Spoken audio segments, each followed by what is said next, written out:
কখনো কখনো না দেশের স্বার্থটা না ভাবলেও নিজের একটু স্বার্থের জন্যে ভাবুন, আপনার ঘরেও কোনো সন্তান বড় হচ্ছে না তো তার ফিউচারটা নিয়ে কি ভাবছেন?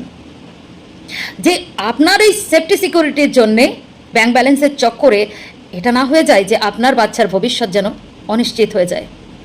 লড়াইটা শুধু এই শিক্ষক এইসব মানুষের নয়, লড়াইটা সবার, পুরো শিক্ষিত সমাজের যারা প্রপার শিক্ষিত তাদের লড়াই এটা।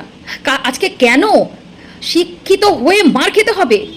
তাও আবার কারা? যারা সমাজের গুরু, যাদেরকে আমরা যেখান থেকে আমরা শিখি, আমাদের সব কিছুই যেখান থেকে শুরু, স্কুল বিদ্যালয়, সেখানকার মানুষগুলোকে মারা হচ্ছে। হায় রে সমাজ, দারুণ। এখনও চুপ করে থাকতে বলছি না, আমি কোনো নেত্রী নই, কোনো মানুষ, আমি সাধারণ মানুষ, আপনার মতো। একটু ভাবছেন কি হচ্ছে? আমি জানি আপনি ভাবছেন আমার মতো করে।